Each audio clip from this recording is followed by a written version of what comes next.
Hi friends, ఈ వీడియోలో March 2026 related current affairs discuss చేసుకుందామండి. So first news operation epic fury అని ఉంది. సో ఏంటో చూద్దాం. ఇరాన్ సుప్రీం లీడర్ ఖమేనీని పక్కా ప్రణాళికతో అమెరికా, ఇజ్రాయెల్ మట్టుపెట్టాయి. అయితే అమెరికా చేపట్టిన ఈ ఆపరేషన్కి ఆపరేషన్ ఎపిక్ ఫ్యూరీగా పేరు పెట్టారు. సో ఆపరేషన్ ఎపిక్ ఫ్యూరీ అని పేరు పెట్టింది అమెరికా. అమెరికా ఎవరి మీద దాడి చేసిందంటే ఇరాన్ మీద దాడి చేసింది. ఇరాన్ యొక్క సుప్రీం లీడర్ ఖమేనీని పక్కా ప్రణాళికతో చంపడం జరిగింది.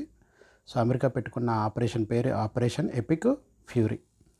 ఇరాన్పై దాడులను ట్రంప్ స్వయంగా వీక్షించగా ఆయనతో పాటు విదేశాంగ మంత్రి మార్కో రూబియో కూడా పాల్గొన్నారు. ప్రపంచవ్యాప్తంగా 51 దేశాల్లో 28 సైనిక స్థావరాలు కలిగిన అమెరికా తన ప్రయోజనాలకు అత్యంత కీలకమైన పశ్చిమాసియాలో గణనీయ స్థాయిలో సైనిక స్థావరాలను మోహరించింది. సో ప్రపంచవ్యాప్తంగా 51 దేశాల్లో అమెరికా సైనిక స్థావరాలు ఉన్నాయండి. సో పశ్చిమాసియాలో అగ్రరాజ్యానికి 8 శాశ్వత స్థావరాలు, 11 వరకు సైనిక కేంద్రాలనే ఉన్నాయి. ఆపరేషన్ ఎపిక్ ఫ్యూరీ ప్రధాన లక్ష్యం ఇరాన్ వద్ద అణ్వాయుధం లేకుండా చేయడమే ఆపరేషన్ ఎపిక్ ఫ్యూరీ యొక్క లక్ష్యం.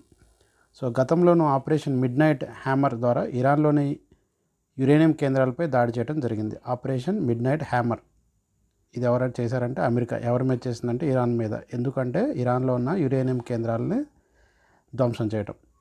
సో ఇటీవల అమెరికా ఆపరేషన్ అబ్సల్యూట్ రిజాల్వ్ ద్వారా వెనిజులా దేశాన్ని కూడా ఆక్రమించడం జరిగింది. సో వెనిజులా దేశాన్ని ఆక్రమించడం జరిగింది. దాని యొక్క ఆపరేషన్ పేరు operation absolute resolve. Operation absolute resolve. So Venezuela దేశాన్ని ఆక్రమించడం జరిగింది. సో ఎందుకు వెనిజులా దేశాన్ని ఆక్రమించిందంటే అత్యధిక ఆయిల్ నిల్వలు వెనిజులా దేశంలో ఉన్నాయి. సో మరోవైపు ఇజ్రాయెల్ ఇరాన్పై దాడి చేయడానికి సంబంధించిన ఆపరేషన్కు రోరింగ్ లైన్ అని పేరు పెట్టింది. సో అమెరికా పేరు పెట్టిందంటే ఆపరేషన్ ఎపిక్ ఫ్యూరీ.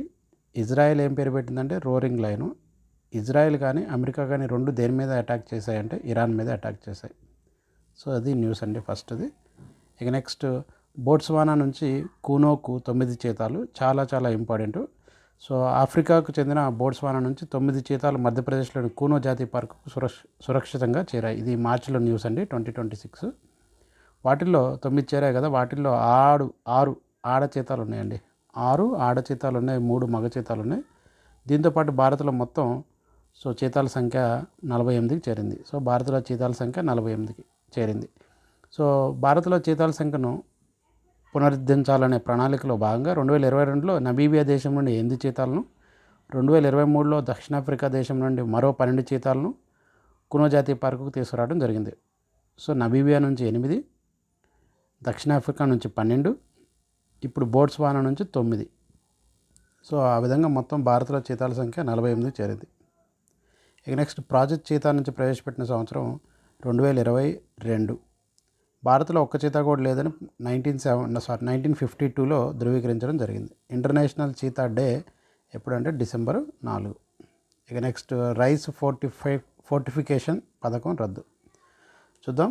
పోషక నిల్వలు తగ్గడం మరియు నిల్వ సామర్థ్యంపై ఆందోళన నేపథ్యంలో PMGKY ప్రధానమంత్రి గరీబ్ కళ్యాణ్ యోజన ఇతర ప్రభుత్వ సంక్షేమ పథకాల ద్వారా పంపిణీ చేస్తున్న ఫోర్టిఫైడ్ రైస్ పంపిణీని కేంద్రం తాత్కాలికంగా నిలిపివేసింది. సో ఫోర్టిఫైడ్ రైస్ని కేంద్ర ప్రభుత్వం పంపిణీ చేస్తుందండి. ఈ యొక్క రైస్ని పంపిణీ చేయడం రద్దు చేసింది. ఈ ఫోర్టిఫైడ్ రైస్ అంటే ఏంటంటే పోషకాలు కలిగిన బియ్యం. సో ఈ పోషకాలు కలిగిన బియ్యాన్ని నిల్వ చేయడం వల్ల దాంట్లో ఉన్న పోషకాలు పోతున్నాయని గుర్తించారు. సో పోషకాలు పోయిన బియ్యాన్ని సప్లై చేయకూడదని చెప్పి ప్రభుత్వం ఈ యొక్క పథకాన్ని ఆపివేయడం జరిగింది. సో ఐఐటి ఖరగ్పూర్ అధ్యయనం ప్రకారం నిల్వ ఉన్నప్పుడు ఈ బియ్యంలో సూక్ష్మ పోషకాలు తగ్గుతున్నట్లు గుర్తించారు. ఇది ఇంపార్టెంట్ అండి. సో ఎవరు గుర్తించారు? ఐఐటి ఖరగ్పూర్ వారు. సో ఈ యొక్క ఫోర్టిఫైడ్ రైస్ని నిల్వ ఉంచినప్పుడు దాంట్లో ఉన్న సూక్ష్మ పోషకాలు తగ్గుతున్నాయి అంటారు. సో నిల్వ సమయంలో fortified rice iron, vitamin B12, folic acid వంటి పోషకాలు తగ్గిపోవడం ఇందుకు గల ప్రధాన కారణం. సో కేంద్రం నిల్వ వలన రేషన్ బియ్యం పంపిణీ ఆగిపోదు, కానీ పోషకాలు కలిగిన బియ్యానికి బదులుగా సాధారణ బియ్యం పంపిణీ కొనసాగించవచ్చు. సో ఫోర్టిఫైడ్ రైస్ అనేది పంపిణీ చేయకపోవచ్చు, దాని ప్లేస్లో సాధారణ బియ్యాన్ని పంపిణీ చేస్తారు.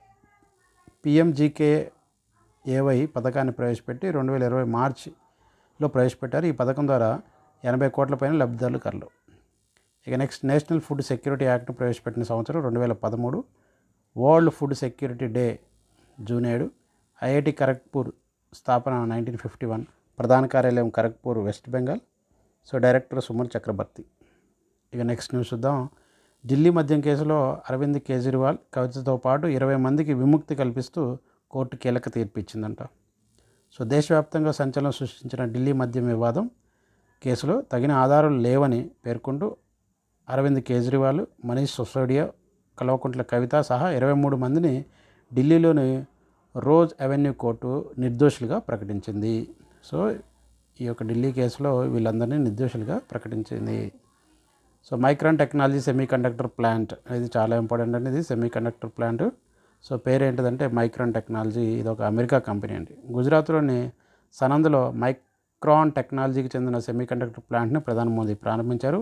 సో అమెరికాకు చెందిన ఈ company ATMP assembly, testing, marking, packaging plant మన దేశంలో ప్రారంభం కావడం 2 దేశాల మధ్య భాగస్వామ్యాన్ని బలోపేతం చేస్తుంది. సో అమెరికాకు చెందిన కంపెనీ ఇది. సో ఇది ఏం చేస్తుందంట, సెమీ కండక్టర్స్ని అసెంబుల్ చేస్తుంది, టెస్టింగ్ చేస్తుంది, మార్కింగ్ చేస్తుంది, ప్యాకింగ్ కూడా చేస్తుందంట.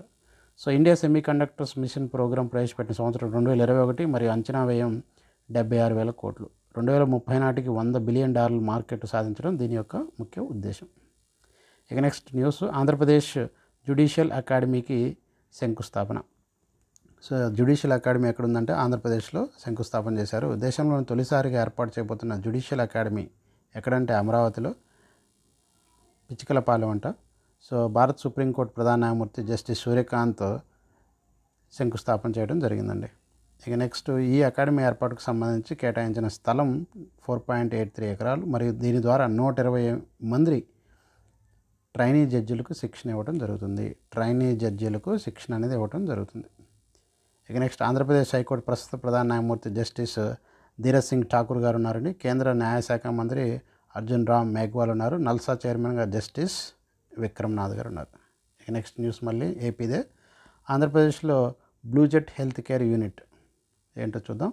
సో ఆధునిక ఫార్మస్యూటికల్స్ రంగంలో రాష్ట్రాన్ని మరింత కీలక గమ్యస్థానంగా మార్చే లక్ష్యంతో అనకాపల్లి జిల్లా రాంబిల్లి మండలం సీతంపాలెంలో ప్రముఖ ఫార్మా సంస్థ బ్లూజెట్ హెల్త్ కేర్ యూనిట్కు నారా లోకేష్ శంకుస్థాపన చేశారు. So BlueJet health care unit. So BlueJet అనే సంస్థ ఫార్మస్యూటికల్ సంస్థ. ఈ యొక్క ఫార్మస్యూటికల్ సంస్థకి మన ఏపీలో సో మన ఇండస్ట్రీ పెట్టుకోవడానికి అనకాపల్లి జిల్లాలోని సీతంపాలెంలో ఒక ల్యాండ్ని కేటాయించడం జరిగింది. ఇక నెక్స్ట్ న్యూస్ చూద్దాం. గాంధీ సరోవర్ ప్రాజెక్టు తెలంగాణ. సో చూద్దాం. సో మూసీ నదిని పర్యాటక రంగంగా అభివృద్ధి చేయుటకు బాపు ఘాట్ వద్ద గాంధీ సరోవర్ అభివృద్ధి చేయాలని ప్రభుత్వం నిర్ణయించింది, తెలంగాణ ప్రభుత్వం అండి. సో దీనిలో భాగంగా 150 అడుగులు ఎత్తైన మహాత్మా గాంధీ కాంస్య విగ్రహాన్ని ఏర్పాటు చేసే పనులు ఉగాది నుంచి ప్రారంభించబోతున్నట్లు ముఖ్యమంత్రి రేవంత్ రెడ్డి తెలిపారు.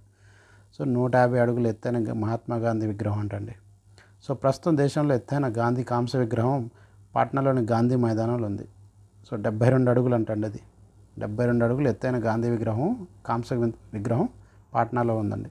సో దానికంటే ఎత్తైన విగ్రహం ఇప్పుడు మన హైదరాబాద్లో సో ప్లాన్ చేస్తున్నారు. తెలంగాణ రాష్ట్రంలో ఏర్పాటు చేయడం గాంధీ విగ్రహం ప్రపంచంలో అత్యంత ఎత్తైనది మరియు గాంధీ యొక్క జయంతిని అక్టోబర్ 2 అంతర్జాతీయ అహింసా దినోత్సవంగా 2007 నుండి యుఎన్ఓ నిర్వహిస్తుంది. సో ఇవండి ఈ వీడియోలో మనం నేర్చుకున్న మార్చి 2026 రిలేటెడ్ కరెంట్ అఫైర్స్. సో నా కంటెంట్ కనుక మీకు నచ్చినట్లయితే please like, share, subscribe more videos. KK News 99. Thank you all.